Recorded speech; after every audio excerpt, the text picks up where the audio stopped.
So this man, because I also want to highlight the heroes in addition to highlighting the bad things that goes on in our community. This man is from Pontiac, Michigan. Now, a lot of people are not familiar with Pontiac, Michigan, but Pontiac, Michigan is a small suburb.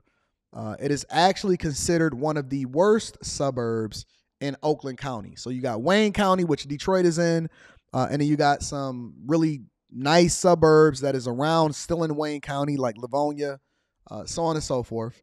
But then in addition to that, surrounding Wayne County, it's like the big three. It's just like the automakers. It's Wayne County, Oakland County, and Macomb County. Now, Oakland County is one of the wealthiest counties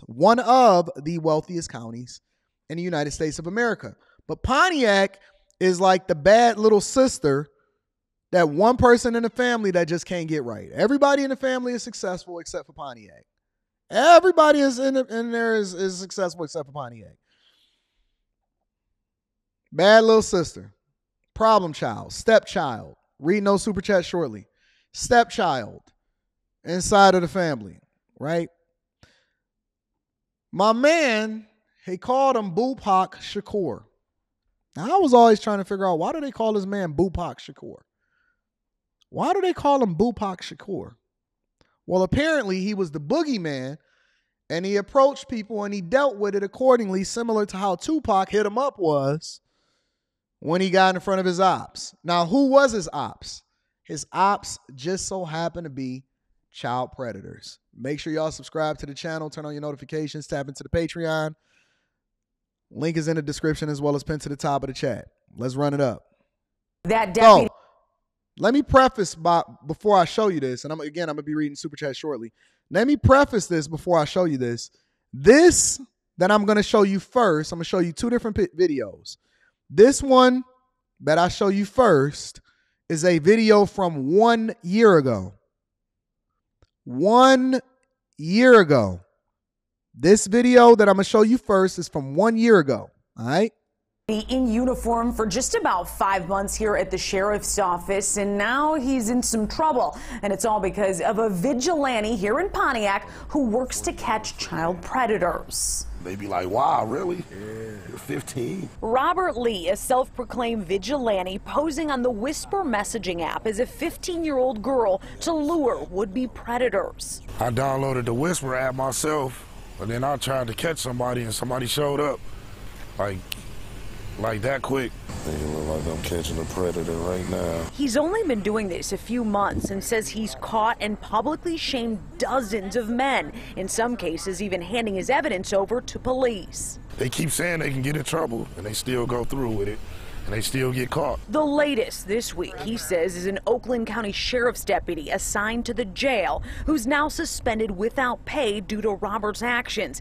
Here is a snapshot of their conversations. While Robert says the deputy was actually on duty at the Oakland County Jail. Robert says that he's a 15-year-old girl several times through their very sexual conversation. If they continue to talk after that, they basically a predator. Then Robert says the 33-year-old sends a picture of himself, and the two discuss how much the teen's services are for sex acts. And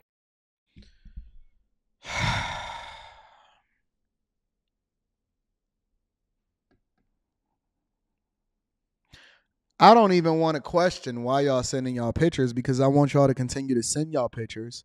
I want y'all to continue to get caught. I want you to keep downloading the Whisper. Wait till you see ma. Wait till you see ma. Like this. Shout out to the Yin Yang and his gang. Yin Yang and his gang. I want y'all to continue to send your pictures. Show yourself. Put on your work uniform. Do it. Listen, y'all. There are predators everywhere. Everywhere that you turn, they are wearing regular uniforms.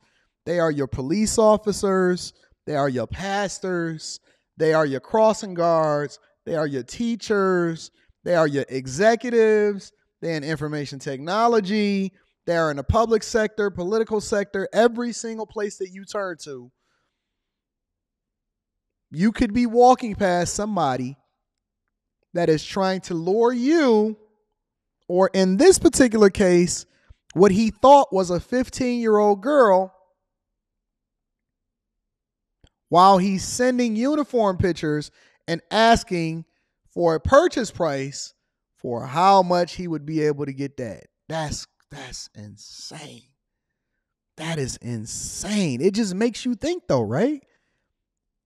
It doesn't make you think like it makes me think, because it makes me think, and I start to put everything together and I start trying to figure out what is the agenda behind all of these alphabetical words and letters that they continue to push through.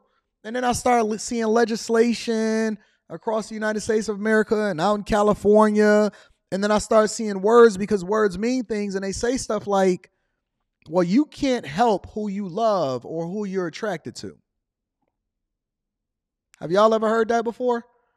You can't help who you are. You are born this way. And so on the outset, we say, well, who cares?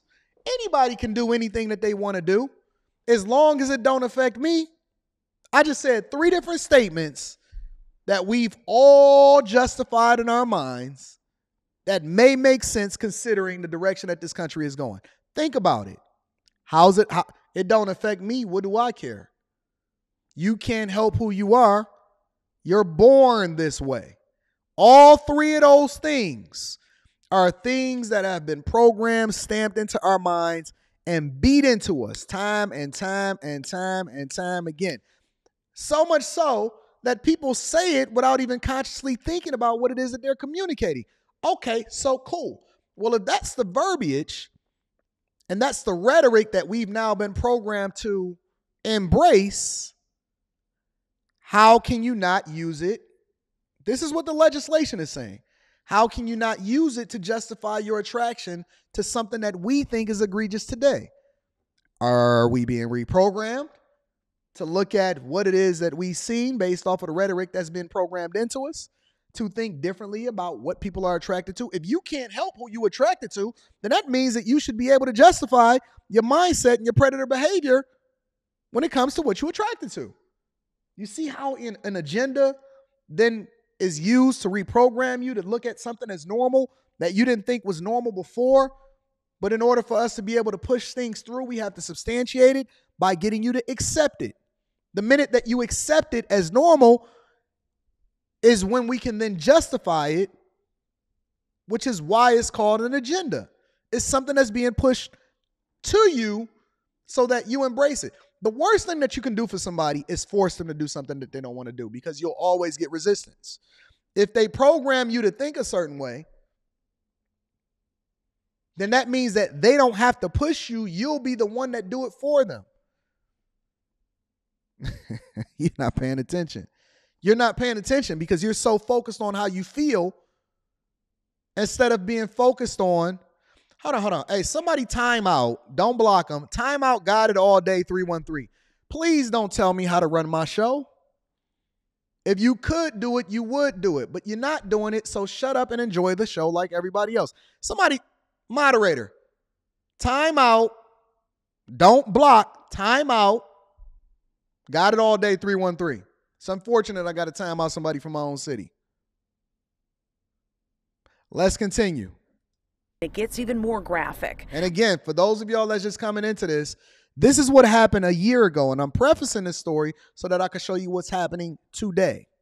A meetup never happened, but Robert blasted the suspected deputy on social media. He stopped replying, and then he tried to tell me that somebody else was using his picture and stuff. Monday morning, the Oakland County Sheriff's Office tells Fox 2 they immediately launched an internal investigation into any wrongdoing. It's like I'm surprised, but I'm not surprised because I know the predator. Again, look at this man that's talking right here. This man is a national hero. He will never get a 21-gun salute. He will never get his flowers. He will never, ever be celebrated. His story will go to die. And even though he put himself on the line in order to continue to expose and bring justice and all kind of visibility to what is happening in our society, he will never be celebrated. Again, this is a year ago. In all forms. Police, regular people, rich people, poor people. Again, allegations at this point, but as we said, the deputy, he is suspended without pay as this investigation moves forward. Now, That was over a year ago. Let's fast forward over into today. I'm going to be reading Super Chat shortly. Robert Lee was known for exposing those who troll teens online, using social media to pose as an underage girl luring in predators. I've caught 35. He'll be number 35 that I caught. This is from an interview we did with Lee last year, after he outed a sheriff's deputy for allegedly trying to solicit sex from a minor. That deputy was fired as a result. He kept going from there until... Wait a minute. The deputy was fired. Never arrested, just fired. We'll probably move on. Identity is still concealed. We'll go on to get another job. Never ever being required to be rehabilitated. Never being evaluated. Just fired. Moved on. Nothing. Let's continue.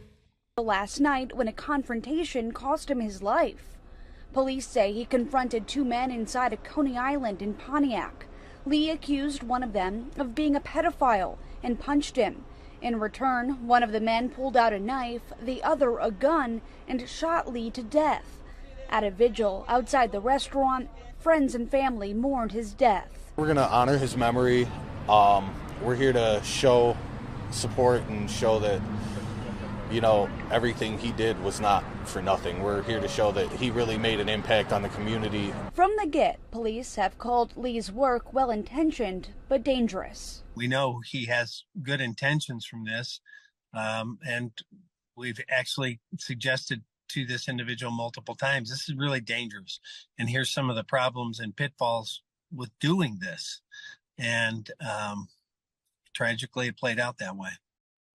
Two men have been arrested in connection to the killing. Police say the suspected shooter is 17 years old and the other man is 18. Reporting in Detroit, Jacqueline Francis, Local 4. And therein is the end of BooPac. No more. That's it. It's dangerous times that we live in. It's nothing else for him. That is the end of his journey. The end of the conversation, the end of the confrontation. It's over for him. Ran up on somebody that he then confronted, that didn't happen to be a sheriff or whatever, so on and so forth. Got into a confrontation. Couple of gunshots. End of his life. That's it. And you know what the interesting part about it is? It's a strong possibility that these dudes will probably get off. Or they'll probably just catch a gun charge for having an illegal pistol with them at that time. What is the moral of this story? What is the moral of this story? Heroes suffer the worst fates. They get no flowers at the end of the journey. It's not safe out here. You need to be very, very careful. Ladies, you need to be, it's not safe for us as men. For you as women, you need to be even more careful. You do not want to be out here by yourself. You do not want to be independent. You do not want to try to be a hero. You don't want to be out here having conversations with people thinking that you know who they are. Y'all taking people home as models that's getting strangled over in LA. As serial killers are walking around every single day. Do you know how many people actually have taken somebody's life that is walking around on the street that has never been caught every day? And we just try to sweep it under the rug because we don't want to give the illusion that it's not safe, because people want you to go outside to continue to do the things that you're doing every single day. Feminism was really a way for them to continue to monetize your independence, and you have no clue about it. Feminism is a way for them to monetize your independence, because the more that you're out and about, the more that you spend, the more that you shop, the more that you add to the GDP, the more that you work, the more that you continue to do things. And guess what? When it's all said and done, nobody is going to your funeral. Nobody is going to have a fish fry for you. Nobody is going to bury you. Nobody is going to care anything about you. And people are going to move on with their lives as though they never knew you. As though they never knew you. You do not have a tribe. You do not have a covering. Your family can't help you. You are out here alone and you are vulnerable. Every day you are vulnerable. You are food. You are an opportunity. And if they could figure out how to get you by yourself, every day that you go home with somebody, every day that you go to the bar, every time you walk out to the parking lot, you are a target. Every time you go out by yourself, when it's at night, you want to order DoorDash, you don't know who delivering to your door. You have no clue whatsoever. You are out here by yourself alone and you want to be independent. I don't even go to certain places by myself. And I ain't talking about with a woman. I'm talking about with security or somebody that got my back. I don't even go to certain places by myself. I don't even feel comfortable rocking out by myself. And you want to be independent? And you are literally looked at as food? Tigers, lions, cats out here, and you are nothing but a gazelle. You are looked at as an opportunity. Be careful. Be careful. And somebody said, just call the police. By the time that the police get there, the crime has already been committed.